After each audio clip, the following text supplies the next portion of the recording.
In the last two videos, we were focused on theoretical and historical perspectives on language.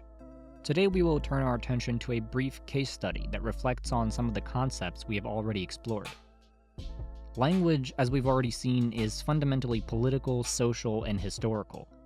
One of the major consequences of this position is that the same words can carry very different meanings to different people and groups. Remembering Bakhtin and Voloshinov from the first video on language, we note that a language is in fact many different languages at any given time. Being sensitive to this is important for grappling with contemporary political discourse. Let's take our not-so-innocently chosen example word, socialism. It's probably no surprise to anyone watching this video that socialism is a word which evokes a vast array of very different concepts. To anyone who has talked about socialism before, least of all advocated for it, it has likely been jarring to encounter interpretations of this word that seem to reflect polar opposite systems. But our understanding of language is well equipped to explain why this happens. Before we do, let's introduce one more new idea, this time from the field of semiotics. Simply put, semiotics is the study of signs. It is a field concerned with how we produce these signs and what meanings we derive from them. In Saussure's theory of semiotics, the sign is composed of a signifier and a signified, that is, some sensory perception, sound, hear, taste, etc., which refers to a concept. Notably, the signifier and the signified are necessary conditions of each other. A sign cannot possess a signifier without reference to a concept, and a concept cannot lack a tangible referent. We might consider a signifier to be the word tree. This refers directly to the signified, the concept of a tree. Together, these two elements constitute a sign. Unlike the Saussurian sign, which is situated in a conceptual and arbitrary space, Voloshinov's sign is an element of social practice. Therefore, the sign is always embedded in the social environment that gives it shape, and in turn acts back upon that environment. This speaks in general to the social and historical framework of Voloshinov's philosophy of language. The essential task of the study of language is not, as the dominant linguistic tradition from Chomsky to enunciation analysts would have it, to study grammatical structures or grammatical markers, but to account for the life of language, that is, language as a human practice. Similarly, the speaker is always already collective. External linguistics takes priority, and language is to be analyzed as social and historical practice. This is all very important to why socialism seems to bring totally different things to mind for different people. Here's an excellent example, and dummy-proof according to the author. Disregarding the author's preferential tone, the conclusions are very interesting. On the one hand, the author is acknowledging that socialism and capitalism carry different meanings to different people. On the other hand, the author is rejecting one meaning in favor of what they believe to be the non-dummy interpretation. Paying close attention to what the real meaning of socialism is, we get a description that very oddly and very effectively encapsulates the anti-capitalist position. Anti-capitalists of all flavors tend to describe capitalism the way this author is describing socialism.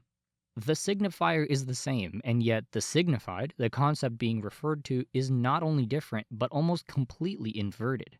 If we were to imagine a conversation transpiring between the author of this table and a hypothetical dummy socialist, we could imagine both agreeing wholeheartedly that a system where all property is controlled by a small group of individuals who determine what the common good will be and force everyone to comply is unequivocally bad. They might go on to agree on all the reasons why such a system is unjust and inefficient, up until the point where the dummy lets slip, clearly socialism is the solution. At this point, the conversation comes to a screeching halt, as both interlocutors realize they do not actually see eye to eye at all. How can it be that the grievances both individuals aired were directed at seemingly identical dystopias, but the terms they attach to those concepts are diametrically opposed? This exemplifies what Bakhtin called heteroglossia. Though there is only one statement, there are two voices, two perspectives, and ultimately, two languages. Our connoisseur of political economy belongs to communities entirely distinct from the ones the socialist dummy frequents. As such, the languages they speak are, in a very real sense, not the same.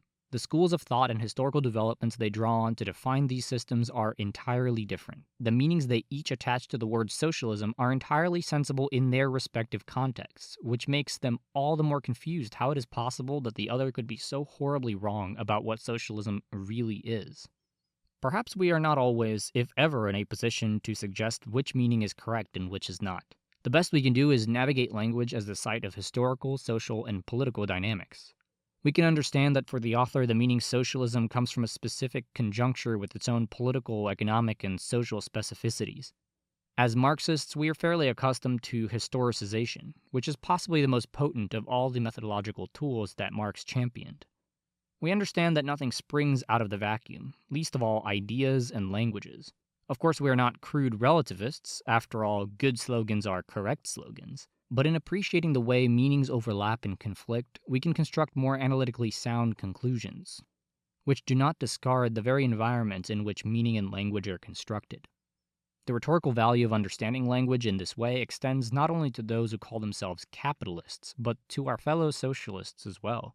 It's no secret that the left can't agree on a definition to save its life. Blood and ink has been spilled over what socialism looks like, whether there are stages of communism, and which countries have fit which definitions. Each of these interpretations was born in a specific historical context. This does not make the definitions obsolete, but it certainly gives them an anachronistic quality. We have a habit of pulling these terms from history and forgetting to put them back where we found them. There's plenty of use in debating these definitions, but not if we lose sight of where and when they came from, and what motivated their conception. The main takeaway from the past 3 videos should be fairly clear now.